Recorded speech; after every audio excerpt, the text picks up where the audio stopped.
Nahuli ang 6 na individual matapos salakayin ng mga otoridad ang isang pinaniniwalaang drug den sa Barangay San Juan Acfa, Cabanatuan City, Nueva Ecija nitong Miyerkules, Agosto 26 taong kasalukuyan, dakong alas 5:40 ng hapon. Isinagawa ang operasyon sa pamagitan ng bypass operation ng pinagsanib na persa ng PIDEA Nueva Ecija Provincial Office at mga lokal na pulis.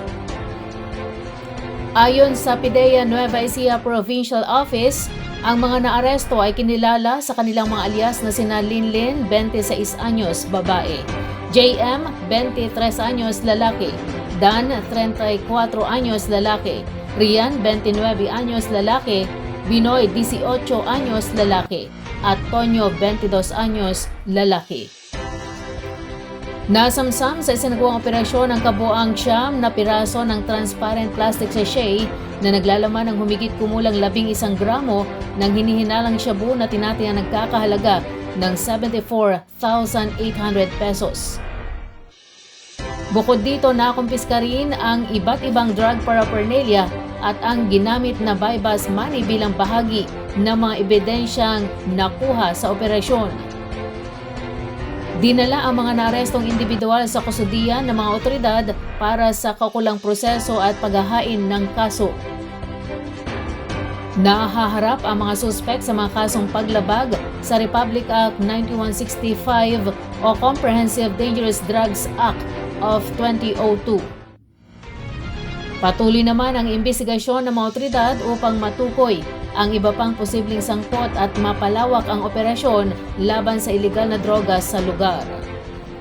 Naaresto ang isang dating miyembro ng New People's Army o NPA sa isinagawang joint operation ng Armed Forces of the Philippines o AFP at the Criminal Investigation and Detention Group o CIDG sa Barangay Parista, Lupao, Nueva Ecija nitong Agosto 21 taong kasalukuyan. Kinilala ng mga otoridad ang naarestong suspek bilang si John Lee Honrado na gumagamit umano ng alias na Ligon. Ayon sa ulat, si Honrado ay dating miyembro ng KLG North Abra ng NPA Ilocos Cordillera Regional Committee bago umano siya tuluyang nahuli ng mga otoridad. Isinagawang operasyon batay sa mga umiiral na warrant of arrest laban kay Honrado kaugnay ng mga kasong attempted homicide at paglabag sa Presidential Decree No. 1866 o PD 1866 na may kaugnayan sa illegal possession of firearms, ammunition, or explosives. Sa pamamagitan ng magkasanib na operasyon ng AFP at CIDG, matagumpay na natunton at naaresto ang suspek sa Barangay Parista. Matapos ang pagkakaaresto, isinailalim si Honrado sa kaukulang proseso ng mga otoridad at inihahanda para sa pagsasagawa ng mga kinakailangang legal na hakbang kaugnay ng mga kasong kinakaharap niya. Patuloy naman ang operasyon ng mga otoridad laban sa mga wanted individuals at mga individual na pinaghihinalaang may kaugnayan sa mga armadong grupo bilang bahagi ng pagpapatupad ng batas at pagpapanatili ng seguridad at kapayapaan sa mga komunidad.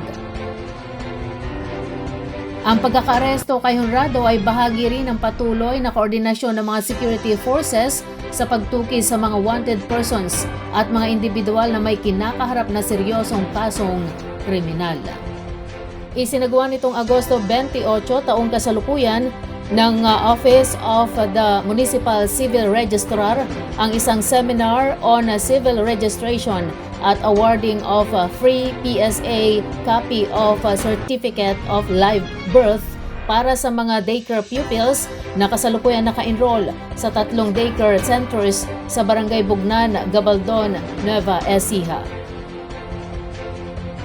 Nakatuon ang programa sa pagbibigay ng sapat na kaalaman sa mga magulang hinggil sa kahalagahan ng tamang civil registration, gayon din sa wastong proseso ng pagpaparehistro at pagwawasto ng mga record ng kapanganakan. Ang tatlong daycare centers ay pinangangasiwaan ni na Ma'am Janice R. Rillo, Ma'am Angela D. Lagunilla at Ma'am Marilyn O. De la Cruz na nagsisilbing daycare workers ng mga naturang pasilidad. Sa kabila ng pag-ulan at kani-kanilang abalang gawain, dumalo at aktibong nakilahok ang mga magulang sa isinagawang talakayan. Ayon sa kanila, malaking tulong ang programa dahil nadagdagan ang kanilang kaalaman tungkol sa civil registration at sa kahalagahan ng pagkakaroon ng tama at kompletong birth records. Labis din ang kanilang pasasalamat sa namumuno sa pamahalang bayan na pinamumunuan ni Mayor Attorney Joby P. Imata sa pamagitan ng Local Civil Registrar's Office sa pagpapatupad ng naturang programa. Isa sa mga tampok ng aktibidad ang pamahagi ng libreng PSA copy ng Certificate of Live Birth para sa mga daycare pupils. Para sa mga magulang, malaking tulong ito upang matiyak na mayroon ng mahalagang dokumento ang kanilang mga anak na maaaring magamit bilang patunay ng kanilang pagkakakilanlan at sa iba pang mga transaksyong nangangailangan ng birth certificate.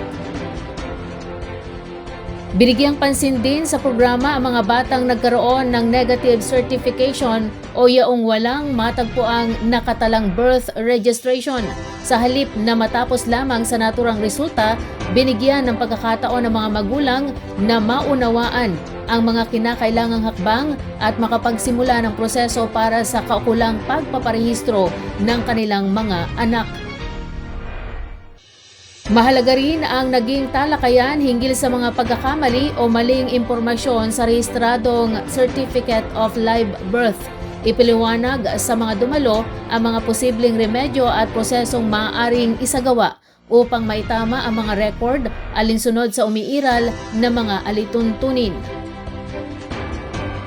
Ayon sa mga dumalo, ang ganitong uri ng programa ay makatutulong ng malaki sa mga pamilya upang maiwasan ang problema sa dokumentasyon sa hinaharap, lalo na sa mga batang nangangailangan ng birth certificate para sa kanilang pag-aaral, government transactions at iba pang mahalagang proseso.